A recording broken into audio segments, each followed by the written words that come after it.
Memoria Sur, un podcast de Diario Sur para hablar y disfrutar de la historia, con Ana Pérez Brián y Curro Fernández Sibaja. Hola Ana, ¿qué tal? Hola Curro, buenos días. Vamos a empezar el podcast, antes de nada, presentando a Víctor Heredia. Víctor, ¿qué tal? ¿Cómo estás? Bien, pues aquí encantado de compartir otro rato con vosotros. Bienvenido y como digo siempre, gracias por dejarte secuestrar. Que es un placer. Nada, siempre es un placer estar aquí. Sí, pero en estas fechas navideñas se agradece porque vamos todos como locos. Sí, de verdad que sí, ¿eh? Sí, pues nada, pero mira, buscar estos paréntesis de agradable, de charla, de compartir estos momentos en torno a la historia de Málaga que tanto nos gusta, ¿no? Y compartimos pues esa afición y devoción. Pues nada, hacemos ese paréntesis entre los mantecados, los trones y las bullas. Exactamente. Pues quiero empezar presentando y invitando, por supuesto, a Víctor a que esté en el micrófono, porque queremos empezar el podcast recordando a Trini García Herrera, que es tía tuya, así que también por la parte que toca te damos el pésame. Sí, ha sido un final de semana, la verdad, bastante impactante, porque bueno, el domingo amanecimos todos pues con la noticia de su fallecimiento. Bueno, murió a las 12 de la mañana, pero...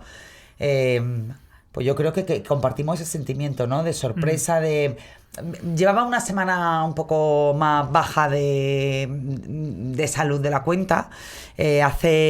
Hace 2 o 3 semanas, a finales de noviembre, le daban la medalla, el reconocimiento del obispado, la medalla Pro Ecclesia, porque fue una persona muy, muy, muy implicada, bueno, pues en los archivos de la agrupación de cofradías, que os voy a contar, que además es que la hemos tenido en estos podcasts. Y después, desde el punto de vista de la historia, bueno, pues gracias a ella, casi tenemos 100% el digitalizado el archivo de Narciso Díaz Escobar, ¿no? Entonces, sí. Bueno, pues ese tipo de personas. Y ayer yo, por ejemplo, estamos grabando esto un martes. Un martes, sí. Ayer yo coincidía con Mari Pepa Lara en el entierro de mi tía.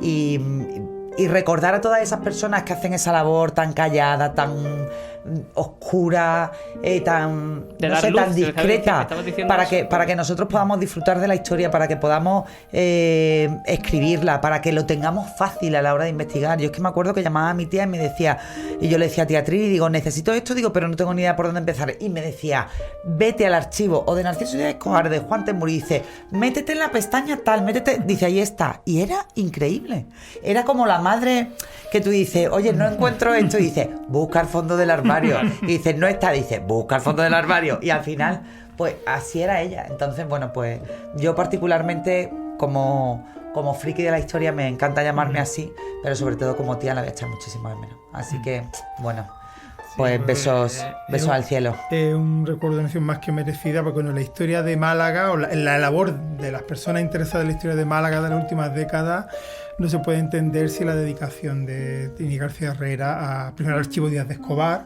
que organizó, que puso en orden, que cualquier persona interesada en la investigación histórica ha pasado por allí y ha tenido que dar el cabezazo contra la lámpara de la pequeña sala del archivo, ¿no? O de investigar escuchando a la emisora de música clásica, ¿no? Que siempre tenía puesta en el archivo. Y bueno, pues por supuesto compartiendo con ella, consultando, y después esa labor pues ya la hizo extensible tanto al archivo de la agrupación como al archivo diocesano, con una labor que pone ahí a disposición de los investigadores unos mecanismos, porque claro, el archivero, en este caso la archivera, es una figura imprescindible para ponértelo fácil. Claro, para conectar esa documentación que está ahí con la persona que se acerca a la investigación, que por dónde meto mano. Una ama de llaves totalmente. Sí, total. Y además después siempre generosa, ¿verdad? Siempre amable, discreta, no sé, la verdad es que de estas personas que eso... Me lo decía ayer Pablo Atencia, ¿no? Que por ejemplo estaba allí y decía, es que era la típica persona que no notabas, porque está alrededor tuya, pero cuando falta se le echa muchísimo de menos, ¿no? Yo creo que esa es una cualidad brillante en personas que se dedican a este tipo de trabajos, ¿no? La discreción. Sí, justo, dice, no la notas hasta que te falta. Claro. Y yo creo que vamos a notar mucho que nos falta a partir de ahora. Pero bueno. Se ha mantenido estupenda hasta el último momento. Hasta el final. Claro, y activa. Pues su labor estaba ahí, ha recibido, como tú dices, la medalla hace unos días. Bueno, que el miércoles yo me la encontré en calle Granada y iba al archivo. Sí, o sea que ha estado, se puede que ha muerto con las botas puestas. Sí. Totalmente. Nosotros, bueno, por la parte de Moria Sur, yo lo que voy a hacer es dejar vinculada en las notas del podcast ese episodio en el que la invitamos a ella y a Pablo Atencia precisamente, para que la gente también pueda escucharlo y va a escuchar un montón de anécdotas, historias sobre la Semana Santa de Málaga y ese archivo de la agrupación de cofradías y el recuerdo, es lo que mejor podemos hacer nosotros, ese recuerdo a esa historia, en este caso de Trini García Herrera. Así que bueno, si que os parece bien, vamos al tema que hoy nos ocupa, es un tema... bastante entretenido, me parece bastante curioso. Bastante entretenido además por estas fechas navideñas. Intentamos siempre como escoger por estas fechas navideñas, que es momento de escapadas, de salir fuera. Y a mí particularmente esta figura de alojamiento y que se habla tanto de apartamentos turísticos, de Airbnb, de viviendas turísticas, de todos esos rollos, a mí los paradores me siguen pareciendo lugares con un encanto absolutamente inigualable. Pues sí. Y hoy vamos a hablar de los paradores malagueños.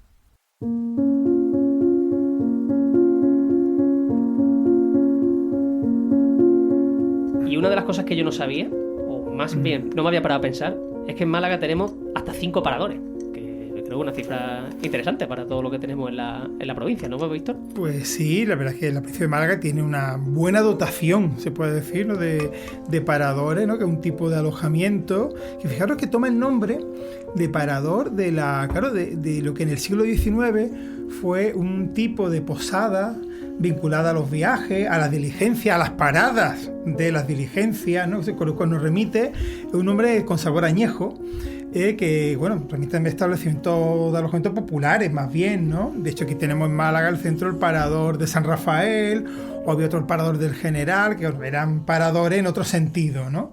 Pero es el término que adopta el Estado cuando, a finales de los años 20, la dictadura de Primo de Rivera, pues decide acometer la construcción de una red de alojamientos dependientes del Estado, pero dirigido a un turismo de calidad, que no era prácticamente el que había en aquel momento, ¿no? Un turismo de cierto nivel adquisitivo, al que se le querían ofrecer pues, una serie de diferentes tipos de alojamientos, y que la inspiración está, bueno, que sean en lugares muy especiales desde el punto de vista natural o singulares, efectivamente, tanto por su emplazamiento como por el edificio en sí. Ahí está, o sea, por una cosa o por otra, que sean edificios singulares o ubicados en espacios con un reclamo natural o una especial belleza, una situación privilegiada, y ahí situar esos alojamientos con ese especial sabor, con una personalidad muy marcada, ¿no?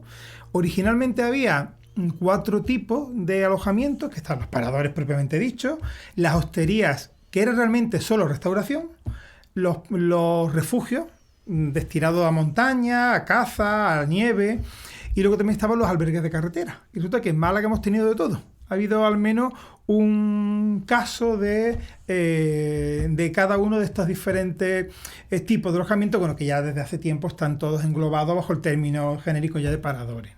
Ahí hacemos un dibujo en el mapa de paradores, como decías tú, los primeros que nos encontramos en España en los años 20, pero el primero lo encontramos en Ávila en concreto, ¿verdad?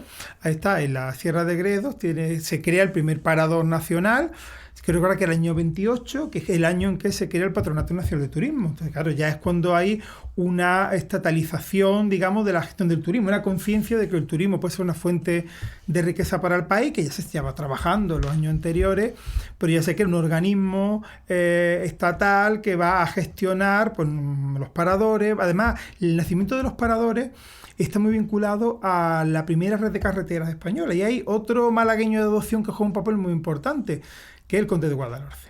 Rafael Benjumea Burín, siendo ministro de Fomento también por aquellos años, crea lo que se llamó, con un nombre muy pomposo, Circuito Nacional de Firmes Especiales. ¿Esto qué es? Son carreteras asfaltadas. Asfaltó y modernizó una red de carreteras, las carreteras más importantes, las radiales, pero también otras que eran de carácter turístico. Estaban pensadas para facilitar la movilidad de ese turismo elitista de la época, y claro, los paradores van en paralelo a esa red de carretera. Claro. Algunos serán albergues de carretera, de hecho el primero, el más antiguo, es el de Antequera, que realmente nace como un albergue de carretera, que ya es del año 31, muy pronto, que luego ya tardó un año en inaugurarse, y luego ya, pues paulatinamente, bueno, pues ya la red de paradores seguirá diversificando, pero es verdad que donde hay un parador es un signo de prestigio. ¿Dónde tenemos esos paradores, Víctor? Tenemos en Antequera, en Ronda, bueno, en Málaga capital, por supuesto. Y luego tenemos Nerja. El de Gibralfaro. En Málaga tenemos Golf y Gibralfaro, el de Nerja, y luego un parador que fue, y que ya no lo es, el refugio del Juanar.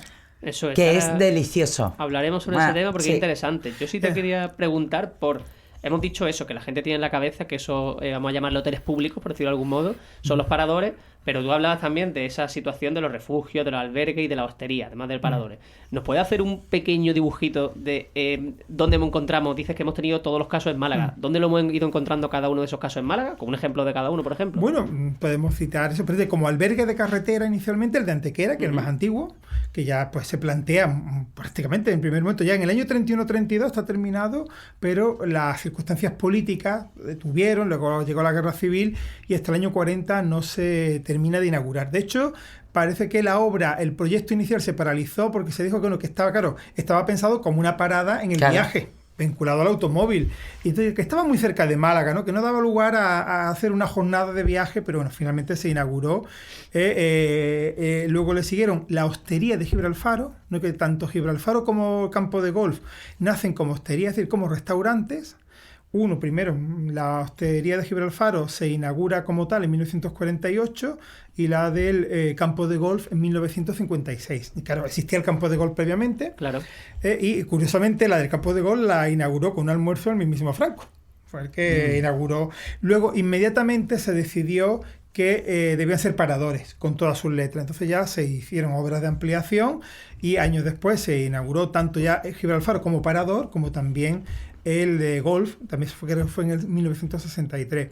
Luego teníamos como refugio de caza el caso de Juanar, que realmente funcionó apenas 20 años porque era el refugio de caza de la familia Larios, de los marqueses de Larios. Efectivamente. En Sierra Blanca. Pero muy conocido, ¿eh? El refugio de Juanar, sí. Sí, que ya de hecho habían estado figuras reales, el Alfonso XIII había acudido allí a cazar, pero en un momento dado la familia Larios lo cede al Estado, tanto la parte de Sierra Blanca que era su propiedad como el propio refugio, y se transforma en un alojamiento estatal de la red de paradores bajo la forma de refugio. Que eso está, el refugio de Juanar. Eso creo que es Ojén, ¿no? Justo decir, ¿verdad? Está en la carretera de Ojén.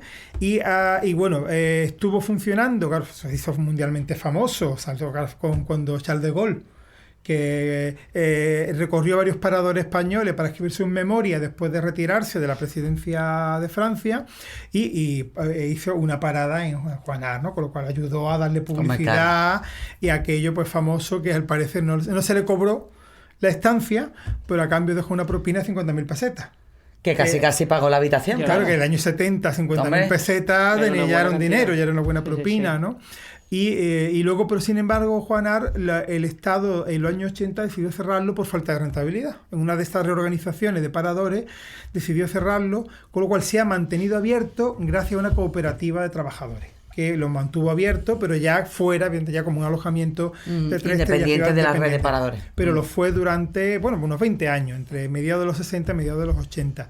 Luego ya como parador propiamente dicho, pues teníamos el de Nerja, que desde el primer momento que se plantea como un parador ubicado en la playa. En este caso no es un edificio histórico, el lugar, sin duda, es un lugar precioso, singular, claro, ahí asomado al Banco de Europa. Pero está vinculado a la cueva. Fue descubrir la cueva de Nerja, ver la enorme potencialidad turística que tenía, inmediatamente plantear hacer un parador allí, ¿no? Entonces es como esa singularidad. Y luego, bueno, el de Ronda, que ya es el más tardío, es el último, que se hace en los años 80. Y que es precioso. También ubicado en un lugar privilegiado, al lado del Puente Nuevo, en el antiguo, ocupando el solar del antiguo ayuntamiento. Sí, por ejemplo, cuando eran las Goyescas ya, no porque no se sabe qué va a ser ¿Qué va a pasar con de eso, la Goyesca, porque tampoco se sabe qué va a ser de la maestranza de Ronda, pero siempre se veía, pues esa imagen del parador de donde salían y a donde entraban los invitados y pues la imagen de Ronda era fabulosa, ¿no? Totalmente. Sí, esto es como un foco... Y después por no hablar del parador de Gibralfaro, cuántas veces hemos subido, yo particularmente cada vez que viene alguien de visita de fuera me lo subo al mirador porque es que es la foto de Málaga. Es la tarjeta de visita. Sí, totalmente. ¿Cómo podemos enseñar Málaga de un vistazo? Pues, subir allí, tomar un café o simplemente mirar la ciudad. Sí, o contemplarla porque es que ahí lo tiene absolutamente todo. Hay un par de cosas que me han llamado la atención y que me quedo apuntando aquí en la cabeza.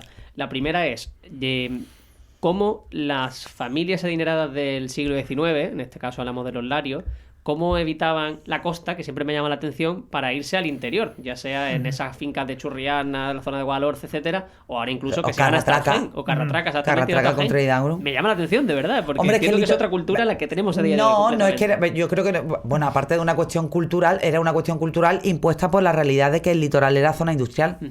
Era el cinturón industrial de Málaga. Entonces, bueno, pues tú no te podías ir a la playa, a la Malagueta. Claro. Es que la Malagueta estaba llena de chimeneas y Welling estaba lleno de chimeneas y sacaba... Estaba lleno de chimeneas. De hecho, lo hemos comentado muchas veces en el podcast. Todas las grandes construcciones, por ejemplo, del Paseo de Reding, del Paseo de Sancha, miraban hacia adentro, es decir, hacia la carretera interior, no hacia la playa. Exacto. El primer edificio que miró hacia la playa fue el Hotel Miramar, con salida específica hacia la playa. Pero ese litoral era horrible. Primero porque era zona poco cuidada, industrial, y además también pasaba por ahí el tranvía, con lo cual es que era zona a evitar completamente. Y entonces pues las grandes familias tenían sus fincas de recreo, que además los médicos, bueno, pues también te mandaban muchas veces, ¿no?, a respirar el aire puro. Entonces, bueno, pues tenían sus fincas en los montes y, por ejemplo, las contadoras, ¿no? Las contadoras eran una de las... Emilio Prados, cuando su padre tenía una industria de muebles en la ciudad, cuando empezó a tener problemas de salud con enfermedades pulmonares, lo mandaron a los montes de Málaga, y ahí te cuidaba. Y después, por ejemplo, eso, el caso de Trinidad Grun, que lo hizo todo en Carratraca. Exacto. Que ahí puso que allí mandó a Fernando Guerrero Strachan a construir el palacete, que hoy en día es la sede del ayuntamiento, y que hizo el primer modelo de turismo un poco todo incluido, ¿no? Con entretenimiento más allá del rollo que al tercer día te parecía estar en un balneario, lógicamente, en el siglo XIX y ahora en el XXI. Sí, ese aburrimiento, claro, de la burguesía. Claro, sí. De hecho, hay muchos miembros de la burguesía malagueña y van a un sitio que es poco comentado, pero la prensa sabe que es Villa Arta, un balneario de Córdoba, eso no lo conozco, que era muy frecuentado por la burguesía malagueña y por la antequerana también. Por ejemplo, hablábamos aquí fuera del micrófono del periodista Antonio Fernández García, ¿no? Sí. Que podemos, su huella la podemos ver. Hablamos de un comercio, de un local de restauración recientemente abierto en Málaga, donde, bueno, sus antecedentes, sus familiares eran este periodista, lo podemos ver retratado hoy y bueno, él escribía muchas de sus crónicas desde Villa Arta. Y claro, Villa Arta es un balneario de la provincia de Córdoba que tenía acceso por ferrocarril y donde acudían muchos miembros de la burguesía a restablecerse de sus dolencias, porque eran aguas medicinales. Sí, era una forma de ocio muy habitual entre la burguesía. Sí, y además ese modelo, en el caso ya de tener presencia por la playa, era la playa fría. Era playa del norte, si se iban a Biarritz, a San Sebastián, que es donde iba la alta aristocracia, donde iba la monarquía. Bueno, Cánovas del Castillo lo mataron en el balneario de Mondragón.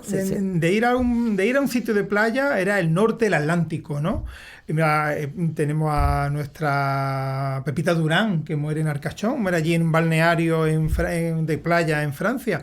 Luego ya va a ser en los años 20, del siglo XX, cuando ya gire un poco ese modelo y ya se plantee la playa caliente, la playa mediterránea, tomar el sol, ¿no? Y entonces ya cuando ese modelo turístico o de ocio... Cuando empieza además, por ejemplo, los Baños del Carmen, que exportamos directamente ese modelo de Santander o de San Sebastián, pero aquí. Claro, pero con playa cálida. Claro, efectivamente.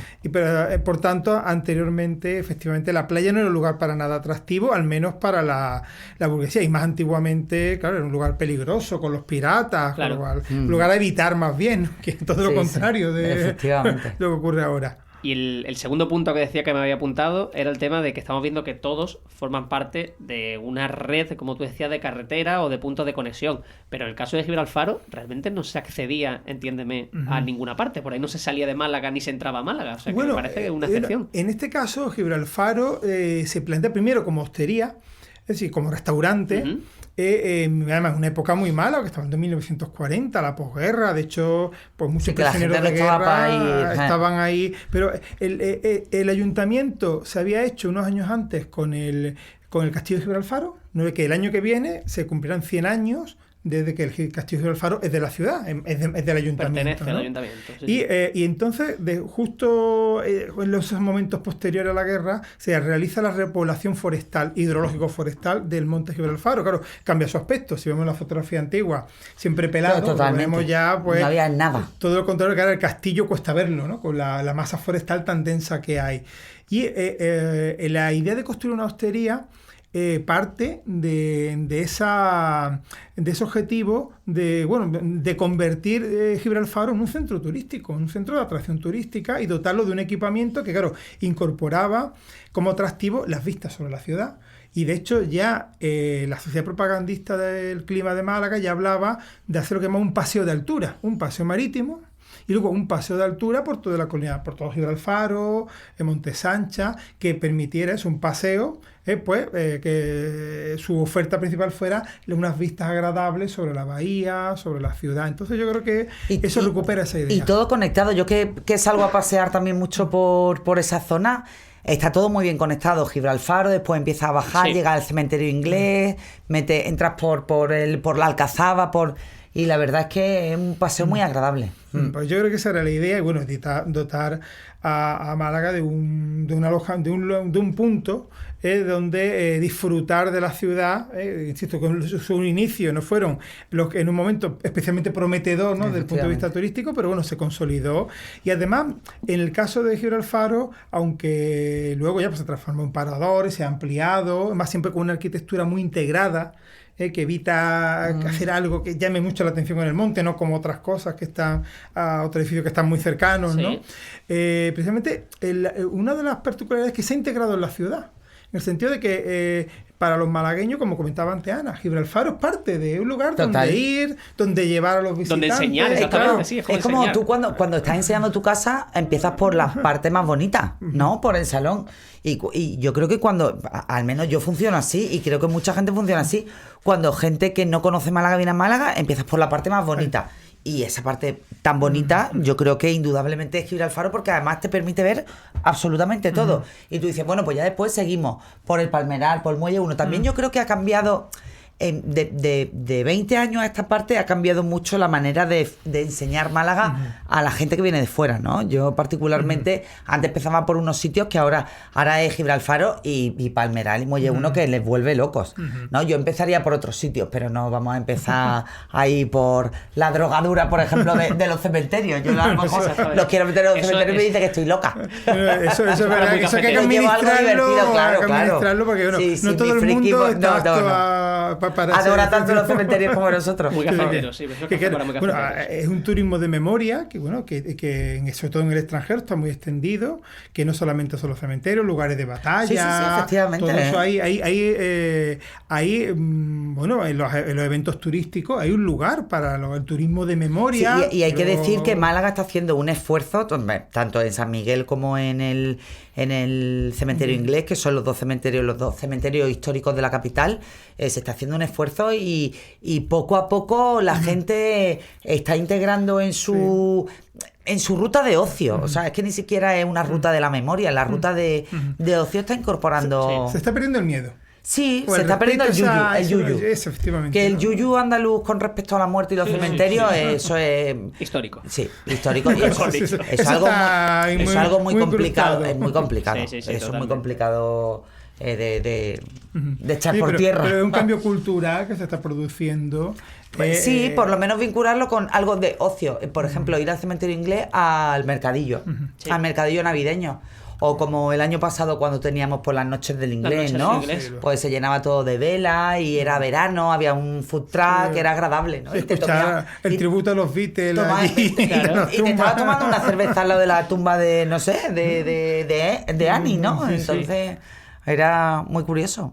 Pues esa es la historia, ese es el paseo que damos por Parador. No sé si a Víctor le falta alguna cosa, alguna anécdota que le apetezca contar. Bueno, yo creo que lo más importante pues lo hemos comentado, ¿no? Pues quizás decir que el Parador del golf se podemos añadir, ¿no? Claro, que claro, se hace a partir de un campo de golf que ya existía. Sí, no se hace el campo de golf al mismo tiempo que el Parador, sino que primero fue el campo de golf, que es uno de los equipamientos más visionarios, que se plantó en los años 20, Exacto. Ya con la visita de Beatriz de Battenberg y de la reina Victoria Eugenia, que se compraron los terrenos, más unos terrenos estratégicamente situados entre Málaga, Torremolinos, Churriana, junto al mar, que convierte también ese primer campo de golf de césped de Andalucía en un lugar, y le da una ubicación, pues claro, muy especial, muy singular, y que depende de ese campo de golf, va a surgir la hostería y después, posteriormente ya el parador en sí, ¿no? Con lo cual, digamos, es una historia donde el parador va allí donde hay un equipamiento ya previo, que bueno, va a convertir además a Málaga,